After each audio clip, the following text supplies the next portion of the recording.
Paying to put nitrogen in your tyres is a scam. So let's plagiarise 1989 proto-rapping one-hit wonder Young MC. Let's bust a myth. There are 12.5 million cars on Australian roads. That's 50 million tyres. They're wearing out every 4 years, let's say, and most tyre retailers are busily dry humping your leg to get you to spend $10 a corner to pump up with a miraculous gas, pure nitrogen. It's a $100 million consumer scam. And shame on you for not paying attention at school if you get sucked in to this pseudo-scientific vortex of bullshit.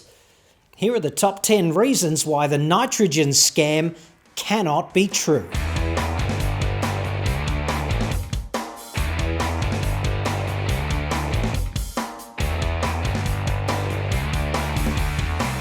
This segment is inspired by Jimmy James, who commented thus: "Love the show, but you are so wrong on nitrogen being a scam. I've been using it in my car and motorbike for about 2 years now, and the main benefit for me is the minimal loss in tyre pressure. I used to check my tyres and top up weekly at inaccurate air pumps. Now it's 4 to 5 months between checks. Last check, I lost only 2 psi in my car and none on the bike. That's after 5 months. At Bob Jane, it's $7.50 per tyre for nitrogen, and top-ups are free for the life of the tyre. I live in Northern Australia, so I may get more from nitrogen due to the extreme heat. Regardless, I will never go back to air." Jimmy, I have no desire to be disrespectful to you, and I appreciate you watching, but mate, you are wrong. Couldn't be wronger, as a matter of fact, if that's a word. Your experience is hardly scientific proof. If you're leaving 5 months between checks, you obviously don't value your life very highly. Your experience fails just about every test of the scientific method, and moreover, it isn't true because it cannot be true. The nitrogen selling scammers say nitrogen does everything short of cure cancer. Twice the chocolatey flavour, half the calories, plus it prevents tooth decay. I don't think they do that. Did you actually check that? Did you do any research at all? Anyway, they say steering, braking, grip and fuel economy are all enhanced. There's a dramatic reduction in pressure loss. Oxidation of the tyre and corrosion of the wheel are reduced purportedly.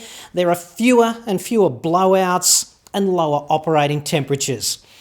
These things are either insignificantly true, meaning good luck measuring that, or they are outright bullshit. Air, the stuff you're breathing right now, is 78% nitrogen gas. It's 21% oxygen gas and 1% every other gas.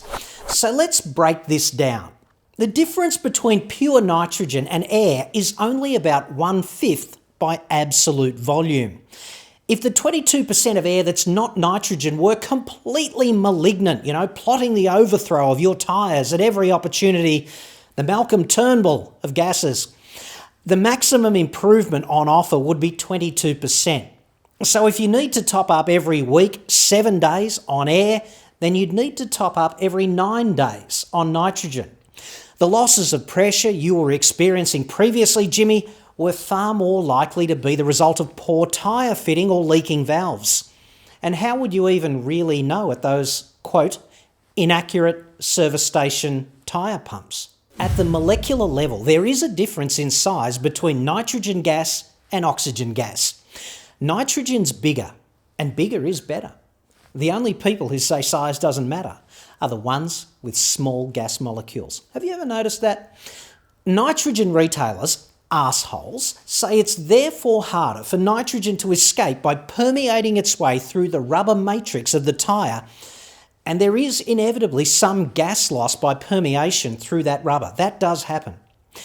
But the assholes don't drill down into the detail here, because if they did, it would shoot them in the foot. If you want to measure gas molecules, you need really good eyesight and a tape measure graduated in trillionths of a metre.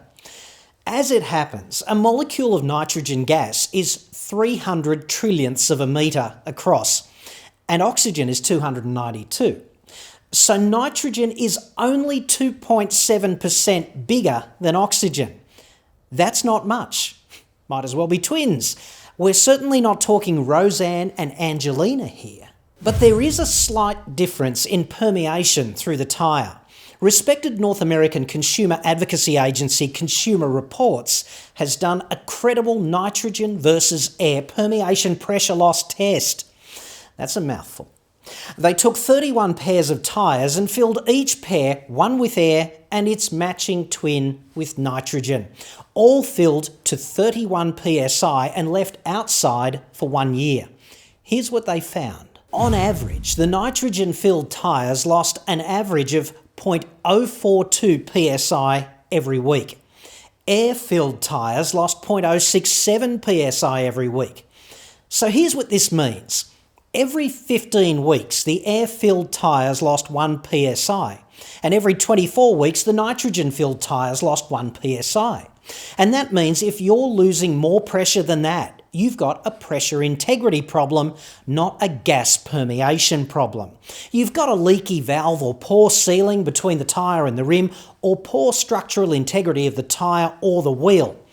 Permeation is not a significant cause of pressure loss in tyres. There is no evidence in the entire gamut of applied physics or chemistry that any particular gas is going to produce a tangible benefit to the dynamic performance of a tyre, or reduce the failures.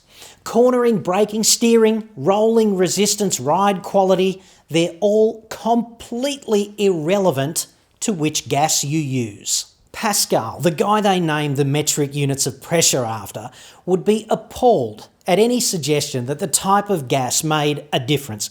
Absolutely appalled. The gas in a tyre is merely a source of internal pressure, and pressure is just a force exerted at 90 degrees to the inside of the tyre. It's spread over the entire area. And this is like high school chemistry. Avogadro, Bernoulli, Pascal and Newton. How hard is it? Pressure, load, internal forces, dynamic performance. It's all completely independent of the flavour of gas you choose to put in a tyre. Any gas will do, within reason. CO2, helium, argon, all okay. But if you remember the Hindenburg, it's probably a good idea not to use hydrogen, or propane, or methane. If there's a crash, it's a good idea not to be driving on 4 flamethrowers. And I wouldn't be using chlorine or fluorine anytime soon, or sarin. My favourite nitrogen arsehole scammers claim is that nitrogen is bereft of oxygen and therefore it won't support corrosion on the inside of the tyre or the wheel. Absolutely true. Brilliant. And absolutely irrelevant and inconsequential operationally.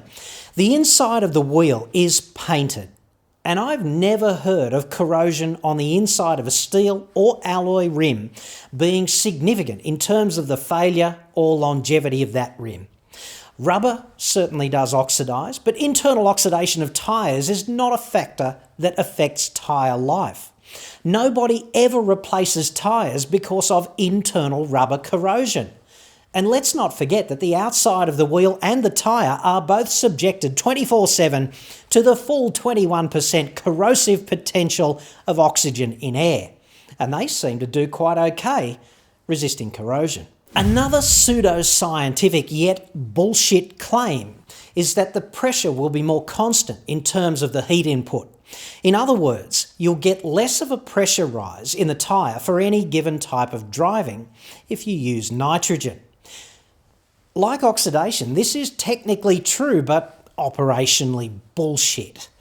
Let's do what Einstein would call a thought experiment and go out on a racetrack on any particular day at any particular temperature, and then let's do a hot lap, a repeatable hot lap. Same speed everywhere, same cornering performance everywhere, same braking performance everywhere. The scientific method. That hot lap is a source of heat energy going into the tyres. The tyres are also losing heat as a result of rolling through the air, but there is a net heat increase because they're working hard, repeatedly. So the pressure of the gas inside the tyres increases, and that's because temperature is directly related to pressure in the range of operational temperatures and pressures you'd have inside a tyre. Ideal gas laws if you study. Pulling the pants down on this bullshit theory, there's only 4% difference in what engineers call the specific heat of air versus the specific heat of nitrogen. And what this means is, if those tyres run on air and they jump from 20 degrees C from cold inflation to 40 degrees C after one hot lap, and they start at 32 psi, they're going to finish at 34.184 psi. Seems reasonable. Backed up by credible scientific calculations that have stood the test of time, but only since about 1834. If we replace with nitrogen and go again exactly the same heat input, but 4% fewer degrees in temperature rise, here's what happens. So at the end of the lap, 39.2 degrees C instead of 40. Pressure at the end of the lap will be 34.096 psi. That's less than 1/10 of a psi difference. Credible, real-world example using actual science. If you paid attention at school, you can absolutely confirm these numbers. This is also beautiful and breathtaking in its bullshittery. Nitrogen is lighter than air. Also absolutely true. It is, your worship, lighter, measurably lighter. And less weight, especially less unsprung weight, is a benefit to dynamic performance. And tyres are definitely unsprung weight. Another technically true claim that's brimming with bullshit when you introduce the real world. So let's do that. In fact, nitrogen is slightly under 2% lighter than air. Let's say there's a volume of 20 litres inside a particular tyre and you've got 4 of them on the road. So that's 80 litres. And let's say you've got air at 2 atmospheres in the tyre. So that's 2 atmospheres above 1 atmosphere because 1 atmosphere is a flat tyre, right? It doesn't have a vacuum in there when it goes flat. 80 litres of air at 3 atmospheres weighs about 306 grams. The same amount of nitrogen weighs about 300 grams. The difference, and this is for all 4 tyres, is about 6 grams. That's about the same weight as 2 ping pong balls. Good luck with the lap record if you're banking on using nitrogen for that. More breathtaking bullshit here. Nitrogen is often touted as dry or anhydrous, and this is also absolutely true. But it doesn't really matter because how wet can air get? If it's very hot, like Jimmy's air in Northern Australia at 40 degrees, air can be almost 5% water vapour. Enough for a really short shower in Lilliput. Of course, if it's only 20 degrees, air can hold less than 5 grams of water, a little bit over a gram in each tyre. Good luck getting wet with that. The heat in Northern Australia can be extreme, Jimmy. Not much fun to live there at times. But it's not chemistry lab extreme heat. Temperature is measured in chemistry from the absolute zero temperature point. It doesn't get any colder than absolute zero. That's minus 273 degrees C, or about minus 459 F, I think. So if it's 20 degrees in southern Oz and 40 degrees in northern Oz, the temperature difference in terms of its ability to affect the pressure of gases and physical things like that is about 7%. And pretty much all gases are affected equally. Nitrogen, air, they all react the same to temperatures like that. So it's impossible to prosecute a case for nitrogen over air just because you happen to live in a warm place. Up until now, nitrogen was in the category of, it won't help, but it can't hurt. But of course, it does hurt. The biggest problem with nitrogen is the one they never mention. The bullshit pseudo-scientific claims grossly overstated by the assholes peddling this stuff for their own commercial benefit is that it motivates people not to check their tyre pressures regularly, and that is disgraceful. There's quite a few problems with that, such as you pick up a nail in the tread, the tyre starts slowly to go flat. You're driving down the highway. The tyre blows out because running underinflated at high speed is the main cause of blowouts. Inconveniently, you veer into an oncoming truck. That's bad. But if you had checked the tyre pressures before setting out, you might notice 3 tyres at 32 psi and 1 at 18. And that might motivate you to inquire why and save your neck as a result, importantly. Bear in mind, you generally can't see serious underinflation in a radial tyre. You need an actual pressure gauge for that, or strange mental powers, or onboard tyre pressure monitoring. Even if that disastrous blowout doesn't happen, the wear rate skyrockets when a tyre is even a little underinflated.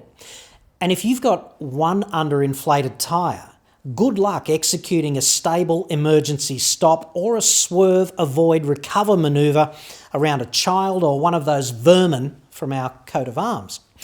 It's just not going to happen safely because grip is the other big casualty of underinflation. These nitrogen advocating shitheads are not selling you nitrogen because it's a tangible benefit to you. It's not, because a bunch of scientific luminaries who built the technical world that we enjoy and yet take for granted, they tell us it cannot be, if you bother to listen. This is not a matter of opinion, it's a matter of scientific fact or fantasy.